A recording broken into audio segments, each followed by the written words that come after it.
Welcome to the video on determining budgets. This is an activity that is done during the early part of the planning phase, or at least it is started early on. Today you'll look at how to demonstrate the method of bottom-up estimating to get a complete budget. You'll explain the terms cost baseline and S-curve, and explain the concept of estimating accuracy in terms of time.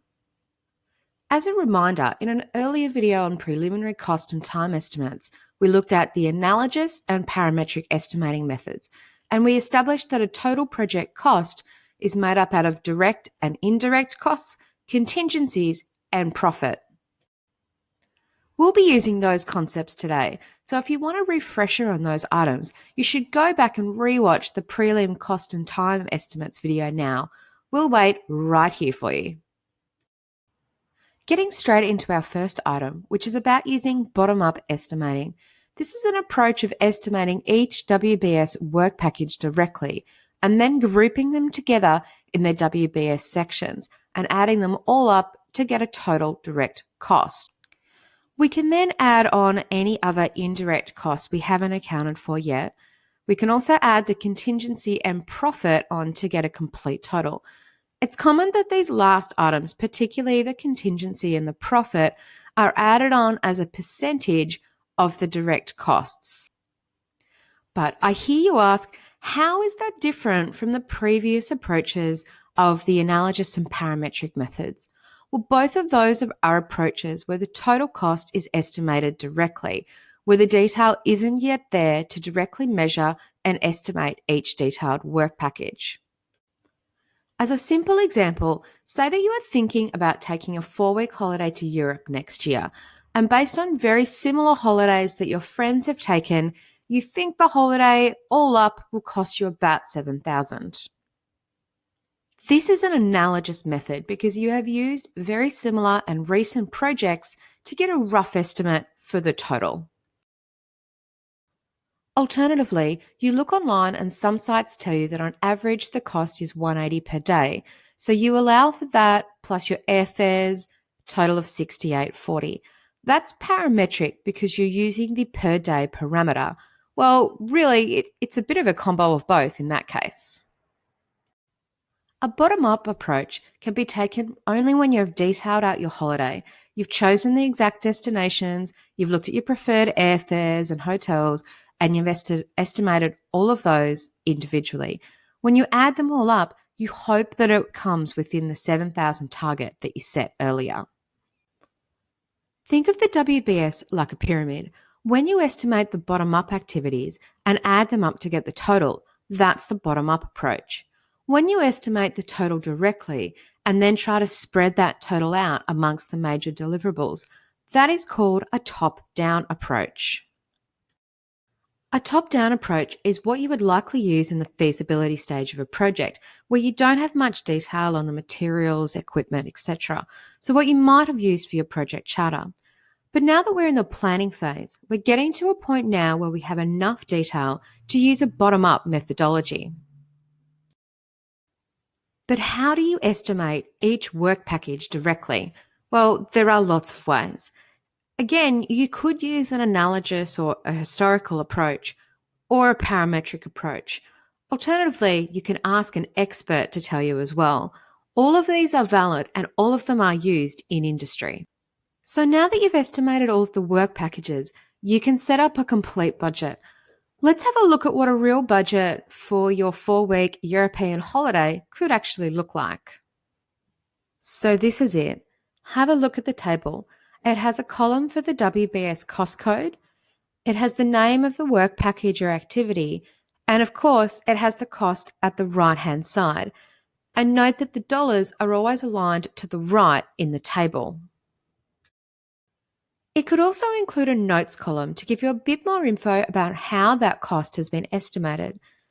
So here I can see an example of an analogous approach, a parametric approach, and also using a direct current quote from a supplier, i.e. an expert. I've also got one item where I couldn't use any of those approaches, so I've just had to make an allowance in there. And when I'm on the holiday, I just need to do my best to stick within that budget. This is called documenting my assumptions.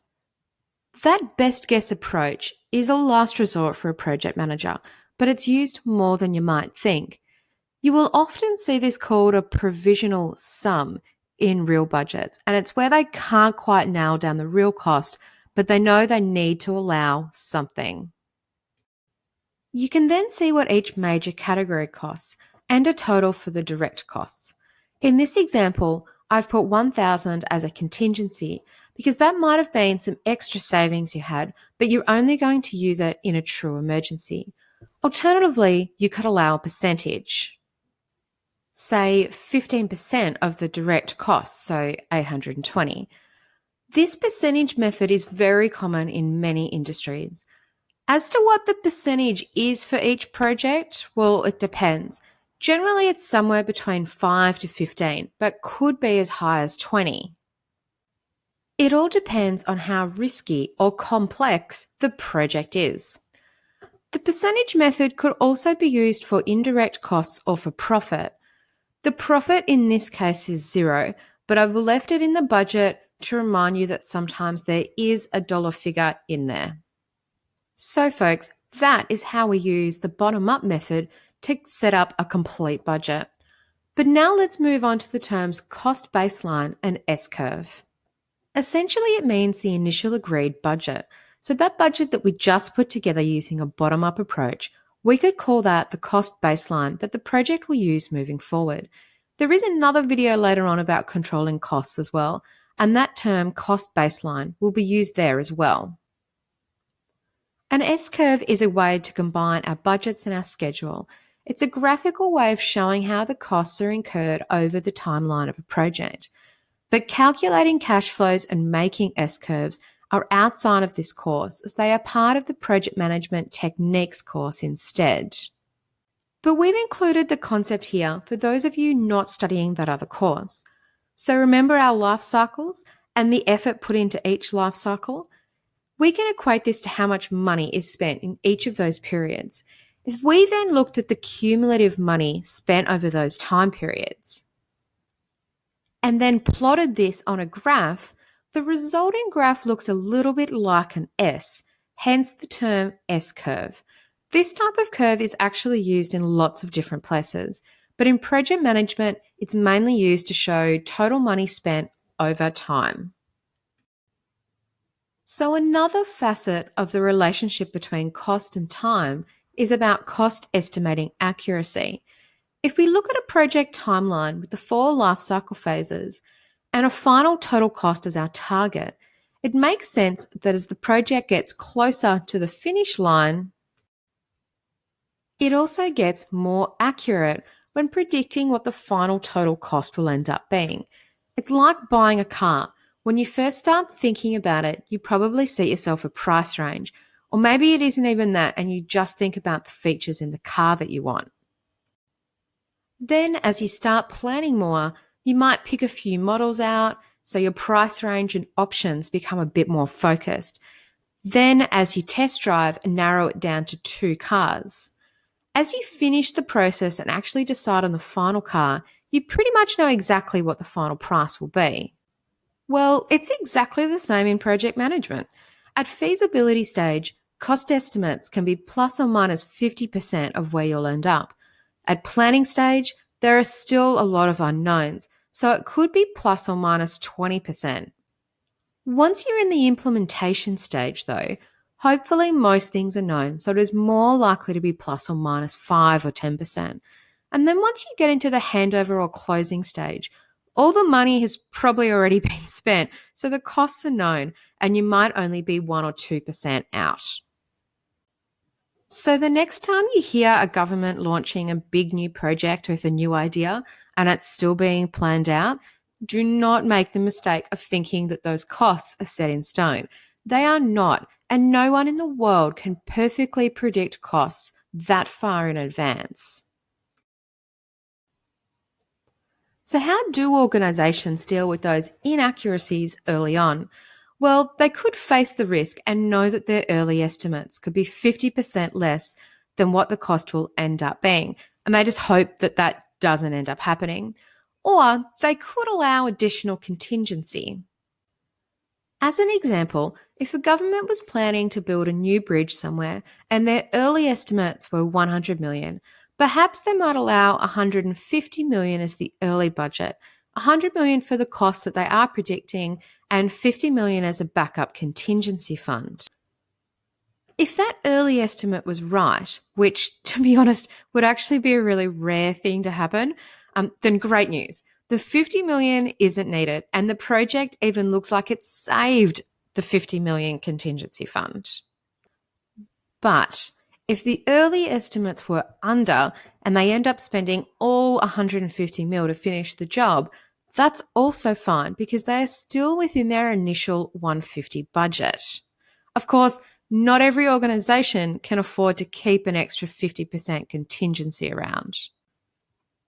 It would be great for a project manager if every organisation could do that, but instead, a project manager has to balance the budgets and the contingencies with sometimes that fairly inaccurate early estimate. It's a real balancing act for a good PM. So that covers our 3 topics of using the bottom-up method of estimating to get a complete budget, the cost baseline and S-curves, and the concept of estimating accuracy. Time for some review questions. What's the difference between a top-down and a bottom-up approach? When you get to the end of the planning stage, how accurate should your cost estimates generally be, plus or minus what percentage? What about when you're halfway through the implementation stage? Go back to the WBS that you completed in your week 3 weekly assignment. Practice building up a complete budget using that WBS. As with the prelim cost estimate you did in the project charter, we're not too worried about how industry real that final figure is either. Take some time now to answer those review questions before moving on to the next video, and bring your review questions, particularly your practice budget from question 3, to the next tutorial, as your tutor will look at it during the tute session.